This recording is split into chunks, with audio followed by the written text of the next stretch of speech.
The last character of the Domain 9 arc of Tower of Fantasy is finally here, Ji Yu, also known as Master Yu or T-Mommy. Fan favorite since the first Domain 9 teaser, and initially anticipated as altered, Ji Yu unexpectedly joined the Flame team as a final send-off to Domain 9, much to the delight of Flame players.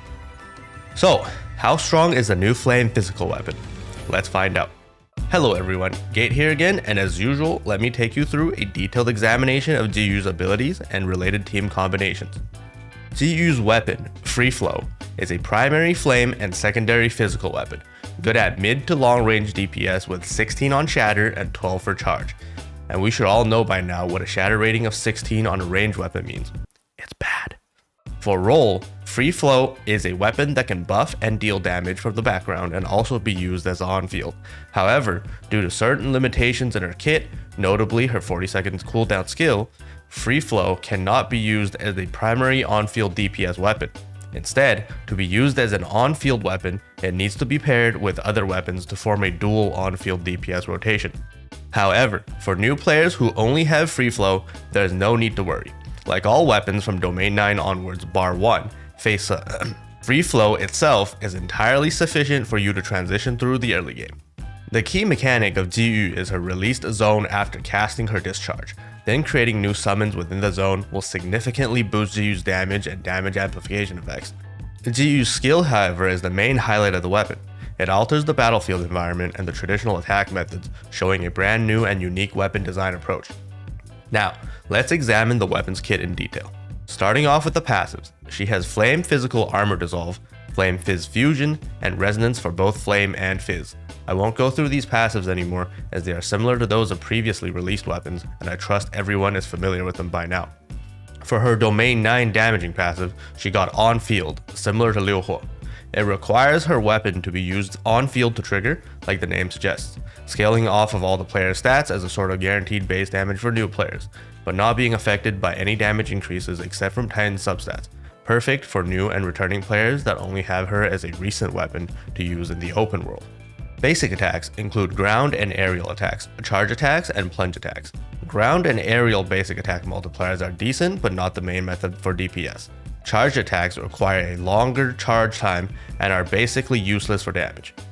However, the charge attacks do have one benefit, as it allows us to land without taking damage.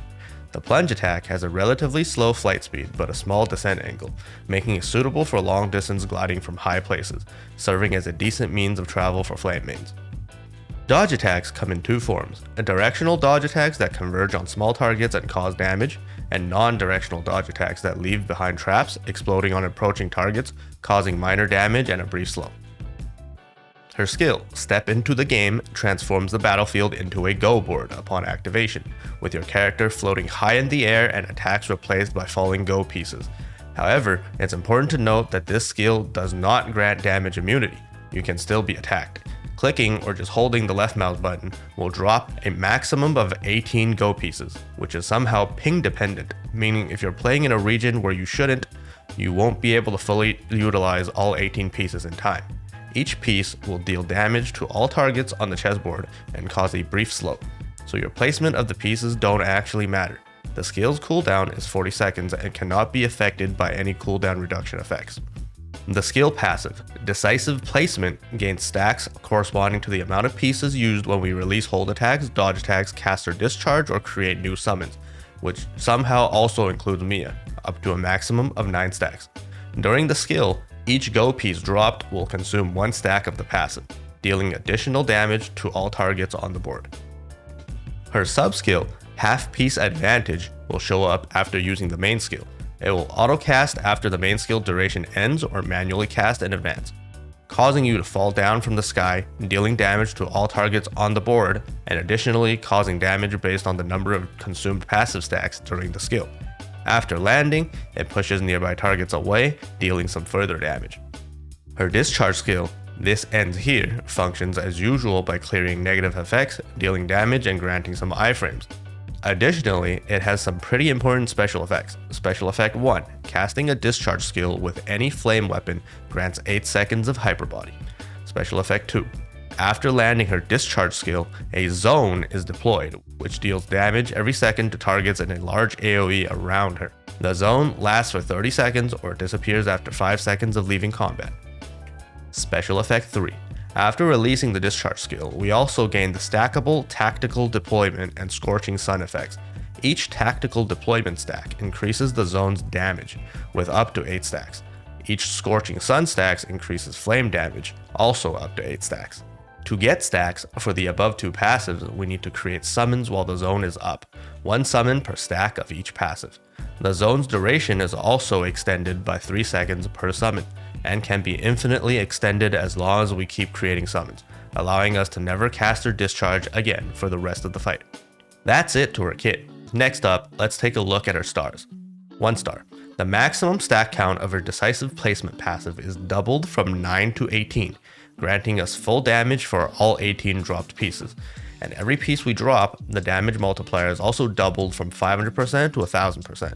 This may look like a lot of damage, but in reality, it only boosts her on-field capability during the 10 seconds of her skill cast every 40 seconds, and is overall not a very significant star effect, even more so if you end up choosing not to use her skill at all. We'll talk about that later. 3 star. When dealing damage, ignore 30% of the flame resistance of targets in the zone.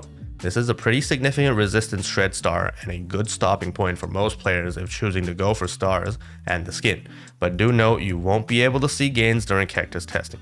5 star.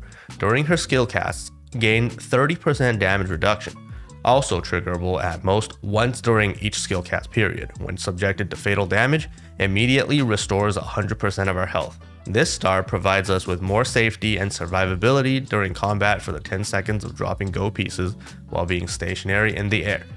Completely irrelevant star if choosing not to cast her skill in the first place. 6 star. Each stack of the Scorching Sun Discharge passive increases flame damage from 2 to now 6%. It's a purely damage increase star as usual, 6 star effects, granting up to a 24% increase in damage. Basically get it if you're whaling. Now, let's take a look at our matrices. The 2-piece set simply increases flame attack. Note that there's no physical attack here. The exclusive effect of the 2-piece set is that each go piece dropped during the skill causes the entire chessboard to deal some additional damage. The 4-piece set increases final damage.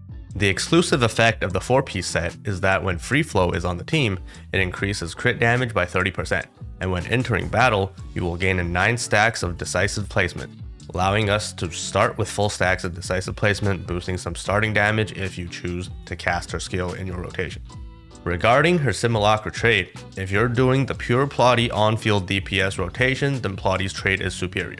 Otherwise, for the rest of her team comps, GU's Simulacra Trait is superior. In a single target situation, the 18% final damage plus 16% flame damage is already on par with other Simulacra traits. However, in multi-target situations like the dual bosses in recent Origin of Wars, the plus 32% flame damage pulls significantly ahead compared to other available Simulacra traits. As for relics, the go-to main relic is still Dice and not Quant due to a rotation not aligning with the 30-second cooldown of Quant 2. The secondary relic should be either Bubble Gun, Triple Mask, or Control Gun as usual, whichever is full star. For global players, the usual suspects of Thoracic Heart, Bubble Gun, Overdrive Shot, Mask, or Control Gun should all work as the Dice replacement. For the free-to-play without Battle Pass relics, just stick to your usual 2-star Quant and 3-star Space-Time Rift or 5-star Shield. Now, let's talk about the basics on how to operate her weapon. When starting the fight, always start with casting her Discharge, then use other weapons to create summons to stack up her dot damage and damage buffing passives to 8 stacks. This allows her to immediately ramp up to her full potential. Her best partner will be Plotti's weapon Skyfire, since Plotti immediately creates 8 new summons on skill cast in the form of her mirrors, while also extending the duration of the zone by 24 seconds, allowing GU to reach max stacks, full effects, and never needing to recast her Discharge for the rest of the fight. Now that we know how to use her weapon, let's take a look at the 2 potential rotations for her meta team of GU, Plotti, and Facehook. Let's start with the simple one first, where we completely ignore her skill. Start with 2 full bars of charge and cast GU's Discharge to begin the rotation.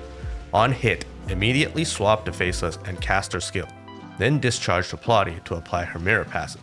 Skill afterwards to summon 8 mirrors to maximize both GU and Faceless passives, and remember to do 1 dodge attack with Plotti to apply Faceless petals and reduce Plotti's skill cooldown by 10 seconds. Continue to hold attack until the Feisa's sub-skill is off cooldown indicated by the golden glow on the screen.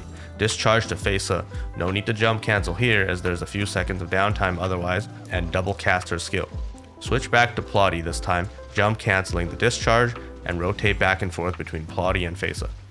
One thing to note here is if you don't have Plotti Matrices refreshing her mirror every skill cast, you need to jump cancel Feisa's discharge every other rotation. Instead, use the downtime to recast Plotti's discharge and reapply her mirror passive.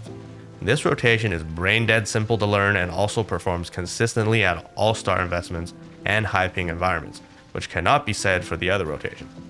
The downside is that without using Jiyu's skill, most of her star effects become irrelevant, and the only cheat death effect on the team that's on her 5-star is never active. Good thing is, you are 100% in the air and can avoid most damage anyways.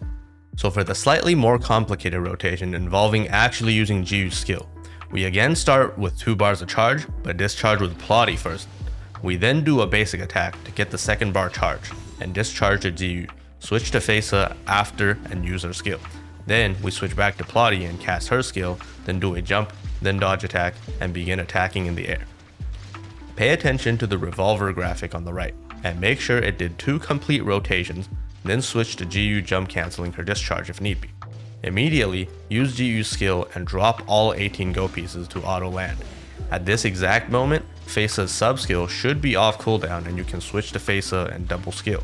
Remember to jump cancel her discharge if need be. Switch back to Plotti after Feisa and use her skill, then dodge attack and start attacking. But this time, since Jiyu's skill is still on cooldown, we stay the entire duration of Plotti's skill. Once it's done, we discharge to Feisa, this time not jump cancelling because of downtime, and double skill. Finally, we go back to Plotti and the rotation repeats from here, with Plotti only doing 14 shots and switching into Jiyu and her skill again. This rotation seems really complicated, but it's basically just swapping between Plotti and Jiyu doing main DPS. With practice, this rotation should lead to more damage when fully starred, since most of her star effects are buffed to her on-field skill damage, subject to global balancing of course. Oh, and for the Fizz main still waiting for a physical team rotation, she doesn't provide any sort of Fizz buffs or Fizz damage, so it doesn't exist. Finally, let's talk about all the potential flame teams and alternatives for new players and free-to-play. Jiyu's whole kit being dependent on summons really narrowed down her potential teammates. The few teammates with fast enough summons to maintain her zone are Plotti's mirrors, Liuhuo's characters, or Lan's parasols. So for the main DPS slot, it's gotta be either Plotti or Liuhuo. Without either, Annabella can be another main DPS option provided you have Lan to support her and generate summons for Jiyu. Worst case scenario, you can main DPS and do auto attacks with Jiyu. Just make sure you got at least Lan to produce summons as a support. For the third member of the team, it's pretty flexible, Feisa being the best on CN, but alternatives can be Asuka, Yanmiao, Nayan, Zeke, Fiona, Lan, Lin, Claudia, or Tsubasa. Basically anybody that can quickly reapply buffs and can be rotated out within a few seconds will work. For Matrices setups, every weapon with their own limited matrices should be best in slot. If you pulled for Jiyu 4-piece, you want to put her 4-piece on her own weapon unless you are absolutely coping and using her as main DPS, in which case, put her 4-piece on some other weapon instead. That's not the main DPS, since her effect works completely in the background. If you didn't pull for her 4-piece, any background matrices from the below list can be put on Jiyu and the other background weapon.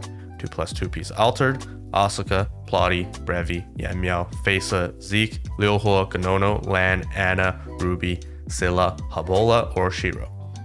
For the main DPS weapon, you should use your typical main DPS setup, 2-piece Lyra plus 2-piece Samir. Alternative 2-piece includes any relevant 2-piece limited, or Shiro, Crow, Cobalt, Habola, or Scylla. In conclusion, Jiyu is a not so versatile flame background damage and support weapon that requires another weapon with summon mechanics to function properly. She can also be used as a semi-main DPS or full-time main DPS when completely out of options for returning or new players, and is a great pickup for flame mains in general, offering 2 different rotations, one simple and one complex, suitable for both beginners and sweaty tryhards. On the physical side, her being a flame physical unit without any sort of physical support capability is a complete joke and a skip for all the Fizz mains looking to pull for her, unless you're an absolute simp and don't care about wasting resources. Her skill, transforming the view to top-down, is the major highlight of this weapon and is a very unique take on combat in terms of weapon design. However, the fact that most people wouldn't ever cast her skill normally, and there being no importance on where or how the go pieces are dropped on the game board, leaves much to be desired. And that's it for Jiyu. As usual, if you still have any questions, feel free to come over to Twitch or join the Discord to ask. Our very wholesome community will be there to answer all your questions. So, are you going to pull the final and most anticipated character of Domain 9, or are you still holding out for 4.0? Let me know in the comments below. Also, don't forget to like, subscribe, and hit that notification bell for more. Wishing you all good luck on our pulls and see you in the next video.